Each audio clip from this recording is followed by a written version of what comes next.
On today's show, the Bucks take care of business, and that is the name of the game at this stage of the season for this team. They blow out the San Antonio Spurs, and in the process, they get some really good rest for some key players. I'm going to send a word of warning to opposition teams. Don't annoy Giannis. He was on a mission tonight. The depth was great. I'm going to look at some of the numbers over the course of the last 6 weeks that should have Bucks fans feeling good about this offense. And naturally, we'll take a look around the NBA. And also, are you worried about Pat Connaughton? Let's get into all of that and more. You are Locked On Bucks, your daily Milwaukee Bucks podcast, part of the Locked On Podcast Network, your team every day. You are Locked On Bucks. My name's Kane Pittman. You can see and hear me on this show Monday to Friday and also find my work over at ESPN. We thank you all for making Locked On Bucks your first watch or first listen of every single weekday, and sometimes on the weekend. More on that in just a little bit. We appreciate your support. It has been building, particularly over the last few months. February and into March, this has been by far the biggest period we've had for this show, particularly with our YouTube viewers. So we love it. We appreciate it. Get on board, hit like, subscribe if you haven't done so. We're at 6.3K right now. I want to get to 7K before the start of the postseason. That's my goal for this show. So if you're just joining us maybe for the first time or new-ish to the show, subscribe, like, hit a review, comment, get involved. Free to do so. And it seriously helps us, and we absolutely appreciate it. Unfortunately, we had Zora Stevenson on tap. I teased that a little bit through the week for yesterday. Last second, something came up there. Unfortunately, we know Zora is a very, very, very busy person in the business. So we're going to reschedule. She was very apologetic for that. We love Zora, so that's totally fine. But sorry to everyone that I teased that and then I didn't come through with the goods. I ultimately made a decision that I wasn't going to do another podcast yesterday because coming up this weekend, we've got the Utah Jazz, we've got the Denver Nuggets, and I'm going to get into some weekend podcast fun. So again, if you're subscribed, you'll know when those shows drop. So get involved there, help us out, and we would absolutely love it. But as for tonight, we keep talking about the stand-ins across the NBA. We keep on talking about the situation that the Milwaukee Bucks find themselves in. There is one way to ease all the anxiety and to ensure that you're in a good position entering the final weeks of this regular season coming up here. And that's just take care of business. Let's beat the teams that are no good and that you should beat. And the Bucks did that in very, very comfortable fashion. 130 to 124. 130 to 94, over the San Antonio Spurs. And we know starting with the game in Utah and Denver this weekend, the Bucks have got 5 games in 7 nights in 5 different cities and some difficult challenges there, ending with the Boston Celtics game where things are going to get interesting. So as it stands still tonight, the Sixers blew out the Chicago Bulls. The Bulls helped us out earlier in the week, not so much tonight. So the Bucks maintain a 3-game lead in the loss column now for Milwaukee with only 10 games to play. So they're in a good spot, but you still don't want to have too many slip-ups because the Sixers have been really on a tear of late. The Celtics can obviously turn it around. So not the perfect night in terms of results, but as far as the Bucks are concerned, they took care of business on their end, and that's all they can afford to do. And I had a number of people jump into YouTube comments, and they're like, Kane, why are you worried about load management? Why are you supporting this? You need to be out there and playing these games and going all out for the number 1 seed. I agree, but let's also be honest about this. I saw some people tweeting tonight during this game, why is Brook Lopez on the floor? Why is Khris Middleton on the floor in the fourth quarter in a blowout? And I understand that. But there are going to be times over this last stretch where I'm not sure whether the game's in hand or maybe the Bucks are playing a team that is no good. And if something goes wrong, knock on wood, it doesn't. But if something goes wrong, it will always come back to Bud. Why have you got these guys playing? This was irresponsible for the Bucks. You've got a 2-game lead in the number 1 seed. Why are you risking these guys? So I'm not saying that I want lots of players to rest. I'm just saying the Bucks are in a tricky situation with this schedule coming up over the next few weeks. Frank is always the one that points out that there is no back-to-back in the postseason. So navigating this stretch here against good teams while traveling, you cross your fingers a little bit and you hold your breath. And if you can have nights like tonight where guys are limited in minutes, Giannis only has to play 23, Brook plays 24, Drew's only at 22. They got Khris up to 29, but I think that's still just ensuring that his workload continues to build. That's good for him in this instance, and he was playing pretty well. You you take that. Those are the nights you want. So when the Bucks play the Pistons next week and the Pacers, I don't know whether all hands are on deck and everyone plays, but if they do, this is how you can take care of your guys down the stretch. So this was a perfect night from that scenario for Milwaukee. I want to get into some more Giannis stuff a little bit later. It's kind of MVP related. It's kind of an incident I saw earlier in this game, which made me feel that Giannis was going to go berserk on the San Antonio Spurs, and he absolutely ended up doing so. But first, just a quick note, Thanasis comes back into the lineup. He didn't play, but he was active. He'd been away for the team for a while. Lots of people fascinated what was happening with Thanasis and obviously concerned if, he's just not from the team. We had no info. I will say, though, I not for 1 second thought that I was desperate to know what was going on. If this is something personal, I don't need to know. I know for a fact that, Giannis was asked about this, not necessarily on the record, but he was asked about what was going on. Giannis said he's fine, didn't want to talk about it. That's enough for me. If these guys don't want to talk about it, I work in the media, but I don't need to know everything. And as long as he's okay, he certainly looked happy tonight on the bench. That's for sure. He was in street clothes, but he was happy on the bench. Before I get to the Giannis stuff, just a quick chat on Pat Connaughton tonight, because I know there's been discussion around him. He plays 28 minutes tonight. Was plus 19. Everyone was great in the plus minus, mind you. He had 5 points, 10 rebounds, 1 for 5 from 3, had some really good looks that didn't go down. And I asked Frank whether he was concerned about Pat a few nights ago. And Frank kind of said, no, not really. He wasn't overly concerned. It wasn't top of mind for him. What I will say is we saw some stuff tonight that was very much Pat Connaughton at his best from impacting games in ways other than just planting his feet and knocking down threes. 3 offensive rebounds in this game. One of them resulted in a kick out for a 3 at the top. Another one resulted in him being able to finish his own layup. And I think those are the types of plays that make Pat Connaughton valuable for this team. We know he can be versatile defensively. The 3-point shot down at 31%. Yep, you want to see it get up. He just feels like a guy that hasn't been able to get his legs this season, whether it was the hamstring, whether it was the calf. He just feels and looks like he's been underdone all season long. But I like the fact, even though it was a blowout tonight, that he was getting involved in those little plays, because those are also the things that have been missing just a little bit. So I'm not concerned about Pat. We talk about the 2021 playoff run, and he was a critical guy, played in some closing stretches. He has been a guy that's been in closing lineups in the past. But if you go back to the 2021 playoffs, he was probably the Bucks, what would you say, 6th most important player. So you got the starters, the PJs in there as well. And then it was probably Pat at number 6. This year, I don't really feel like that's the case. You've got Joe Ingles there. You've got Jay Crowder there. Obviously, Bobby Portis is still there, but Bobby Portis is there. Grayson Allen. So I just don't think that there is the same level of importance and desperation for Pat to be a reliable night in, night out player. And you just hope that the 3-point shot turns around. But I thought he had some impactful moments tonight. But let me know how you feel about Pat Connaughton with this team, and if you're concerned at all about the production that has been coming from Pat. I want to get to Giannis next, because I noticed some stuff tonight early in this game, and then he went on to, look, he wasn't shy tonight against the Spurs. It looked like a guy that knew that he could bully some of these young players on this San Antonio team. So plenty of Giannis chat coming up next, which then leans into the MVP chat.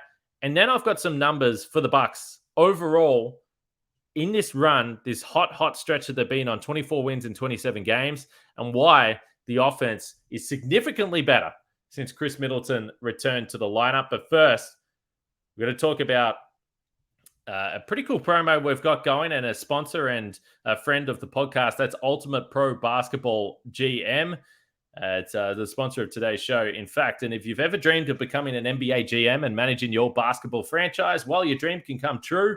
And this game is definitely for you. Manage every strategic aspect of your team, play through the season, and lead your team to glory. You're responsible for hiring the right coaches and assistants, trading and training players, making draft picks. That's what people get really excited about. And navigating your franchise through free agency and the draft and all the ups and downs of a season.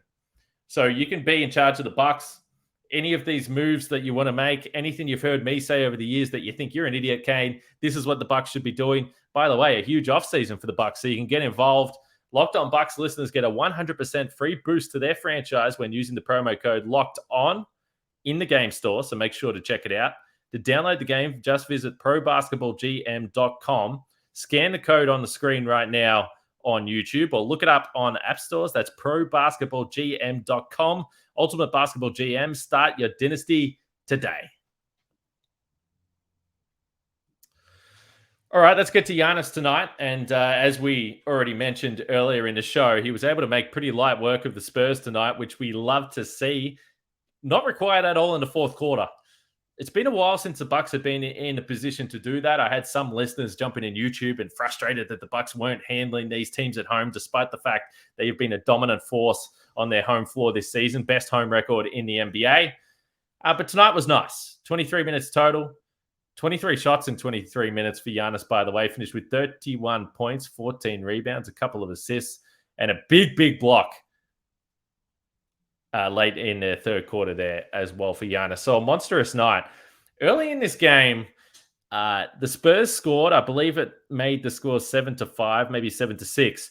And Zach Collins, who, by the way, it's always shocking to me when Zach Collins is playing. He's had a terrible run with injury, but yes, he is on the Spurs.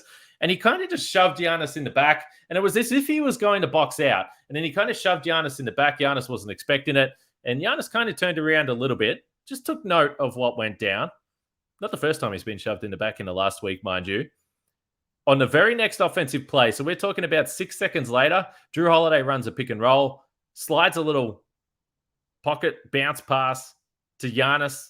Jeremy Sohan is right there. Giannis throws it down ferociously with the one hand, and there was just a little bit of intensity about it. And from that moment on, he was looking to attack these guys. I don't know whether that moment actually did anything, but as I was watching the game, I just noted it down on my little notepad that Giannis could take that personally, and he could be about to explode on this team. And really, the only thing that stopped him from having a 50-point outing tonight was the fact that this game was such a blowout. So Giannis, 1 for 4 from 3, so he did miss some threes tonight, but overall, just too physically strong and dominant. And the bulk of the shots, 23 shots in 23 minutes, as I mentioned tonight. So the Spurs had nothing for him. If you look at what Giannis has done, and I've separated the season for some of these numbers from January 23, this is when Khris Middleton returned to the lineup. Since that stretch, and you give whatever credit you want to Khris, I don't care. Some people won't want to give you many. That's totally fine. But in this 27-game stretch where the Bucks are now 24-3, Giannis has put up 31.6, so kind of around the season mark. He's grabbing you 12 rebounds, 6 assists as well. So the numbers are about right. But the thing that I love is the efficiency is really started to climb. We've mentioned recently that his true shooting did get above 60% there, which Frank was very, very excited about. But he's been 59% from the field in that stretch, 36% from 3 as well. So his efficiency has just started to climb a little bit. And I think that there's no doubt that having Khris back in the lineup, whether it's the half-court stuff, whether it is just familiarity with lineups, I think it's helped Giannis. I think it's helped him. I think this stretch run has helped the Bucks, obviously with the number 1 seed, but it has pushed Giannis up to what I believe should be MVP favoritism.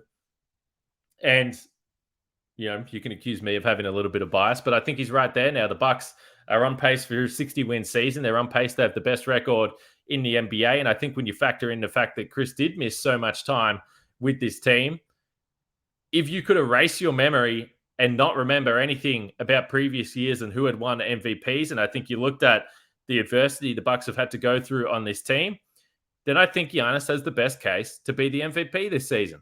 Now, he's going to have matchups against Philadelphia upcoming and Boston upcoming, but as of right now, ahead of this crucial stretch for the back end of the season, I believe Giannis should be in the box seat for the MVP, and those numbers and the efficiency continuing to climb is a big reason for that. He's 74% at the rim on the season now, which is actually exactly on par with where he was in 2019 and 2020 when he did win the MVP. Those numbers were ridiculously higher than that over the last 2 seasons. So a bit of a dip there, but still that's been on the climb as the season has rolled on. The mid-range stuff is still well down, 31% from mid-range. 41% he was last year, and he's only at 26% in the short mid-range category, and this is something that Frank has lamented for much of the season. Just a little bit off on some of the touch around the basket, which you would love to see come back for the postseason, because those are the areas that he can really go to work in working to the middle of the floor, little push shot, little hook shot. We've seen him do it before. You would want to see that number obviously rise. The 3-point stuff I mentioned is just hilarious because it doesn't actually really matter what Giannis does in segments of the season. He will have these little hot stretches like we've seen, but he's always going to end up back at 30%. So 31% in 2020, 30% the last 2 seasons, and now he's up to 29% from 3. And obviously it's been climbing of late. He'll probably get to 30%. And that's just where he'll sit. Certainly hasn't lost any confidence with shooting that 3. But I did just want to mention, obviously, a pretty dominant performance tonight by the Bucks, and there's not too many specifics to take out of this game. But Giannis has been on the charge. Again, you love the fact that he hasn't shown any awareness while playing of the hand/wrist injury with some of those dunks and the way he's aggressively going to the basket. But with these big games coming up, I do think that he's in the box seat for the MVP. Of course, we'll see where the voters lie at the end of this one. Before I move on to the big picture numbers for this Milwaukee Bucks team, and particularly the offense that has significantly improved for this team and some thoughts I have around that. Mamu played tonight for the San Antonio Spurs. He came off the bench but played 28 minutes, 12 points, 7 rebounds, couple of assists. It's fascinating, though, because this Spurs team is just, they're no good. I mean, when I look at the box score and I think to myself, who is actually...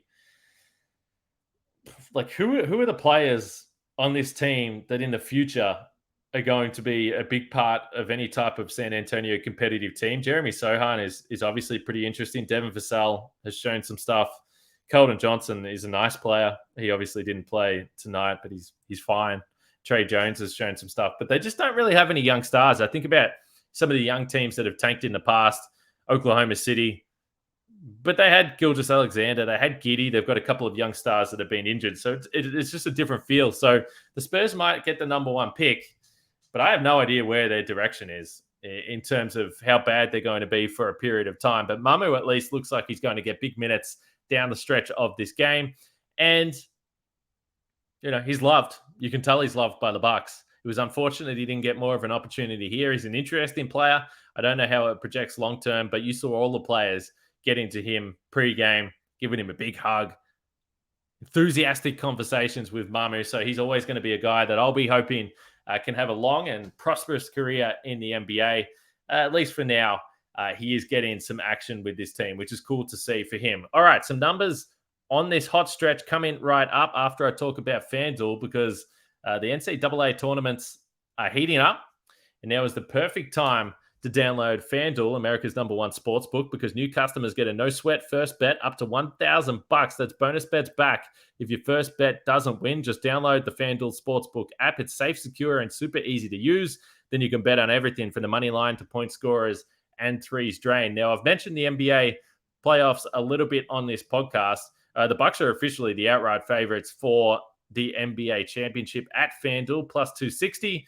They've overtaken the Boston Celtics, who are plus 330, then the Denver Nuggets, plus 750. As far as the NBA Finals matchup, equal favorites, Milwaukee and Denver, and Milwaukee and the Phoenix Suns in a rematch of 2021, plus 700. Let me know in the YouTube comments if there is one matchup you would like to see for the NBA Finals, including the Bucks, obviously. Let me know. But you can find all those odds and plenty more at FanDuel.com, or just download the FanDuel Sportsbook app. So don't miss a chance to get your no-sweat first bet up to $1,000 in bonus bets when you go to FanDuel.com/lockedon. That's FanDuel.com/lockedon to learn more. Make every moment more with FanDuel, an official sports betting partner of the NBA.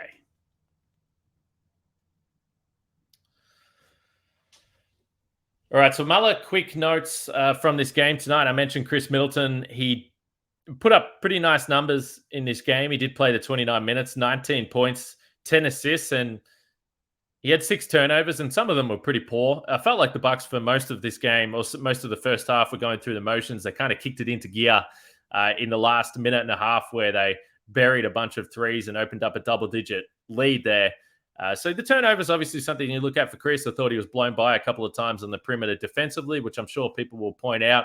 I've mentioned before, I'm not too worried about his defense until he gets to the postseason. Right now, I just want to see him knocking down some shots.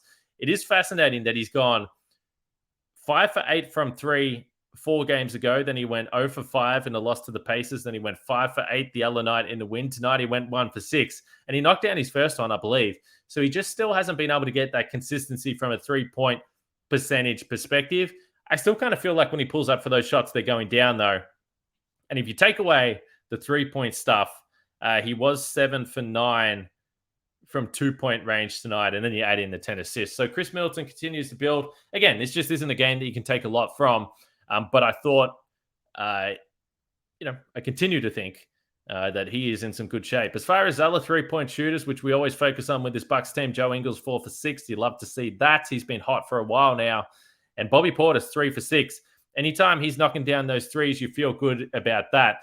Also, the Bucks with 3 players with double-digit rebounds with Bobby Portis and Pat Connaughton. Not sure how many times that has happened this season. But overall, the Bucks 130 points in this game. The offense was fine. The Spurs didn't have much resistance. We've spoken about this Bucks team offensively all season long and the struggles they've had, particularly early in the season, where I go back to the end of January and I was talking about this team being a 4 or 5 seed. And it was pretty concerning because they didn't look great. There was guys in and out of the lineup. We had no idea if Khris Middleton was going to come back and play. We hadn't seen Joe Ingles play. Jay Crowder wasn't even a Milwaukee Buck. So there was cause for concern. Not that this team wasn't going to make the postseason, but there was cause for concern that would this team be firing anywhere near where it needed to be to contend for a title? And we've seen them been able to figure that out ever since that. But I go back to why the Bucks were in a position to go on a run for this. So up until January 22, which is when Khris Middleton returned, the Bucks had the 3rd ranked defense, but offensively, they were awful by a numbers perspective for a contender. I'm going to be careful about how I use the word awful, but they weren't good. 23rd in the NBA with a 111.4 offensive rating, which is not good. The teams that were surrounding the Bucks, and in fact, the teams that were above the Bucks in offensive rating directly, Indiana Pacers, Washington Wizards, Oklahoma City Thunder. So they were with some teams that are not really in the mix. They were mediocre, worse than mediocre. And that was obviously a concern because we didn't know whether Khris Middleton was going to come back and all those guys that I mentioned. Since that stretch, and the net rating for the Bucks prior to that was around +1. So, they were an even team. Since January 23, when Khris Middleton returned, and there are a number of factors. I'm not saying this is all to do with Khris Middleton, but the Bucks have the 5th ranked offense, 118.1. They are scoring 7 more points per 100 possessions. The defense has actually got better. It's the number 1 in the NBA at 108.6. And the net rating that was previously 1.2 is now up to 9.5 in this 27-game stretch. This has been a dominant run for the Bucks, and we absolutely understand that. We always talk about timing your run. I don't necessarily believe in peaking too early at this time of the year because you can carry this through. And the Bucks have been able to mix and match guys in the lineup. But I've spoken about the versatility offensively.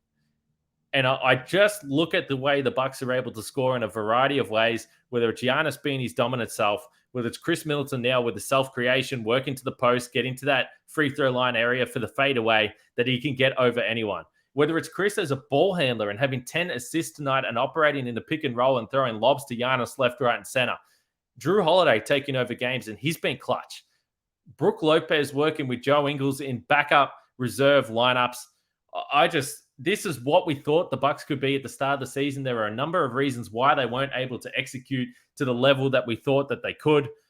But to see them now have a top 5 offense and the number 1 net rating over the course of a large sample size, 27 games. I mean, you're talking a third of an NBA season. To see them do that at the business end of the year, at the back end of the regular season, it has to fill you with some confidence if you're a Bucks team, because that was the lingering question of this team, whether they could do it. So, look, there are a few teams that you can throw out the numbers over the entirety of the season.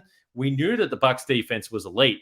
But since that time, they've obviously added in Jay Crowder for an extra element of versatility on the defensive end. But the offense was a question.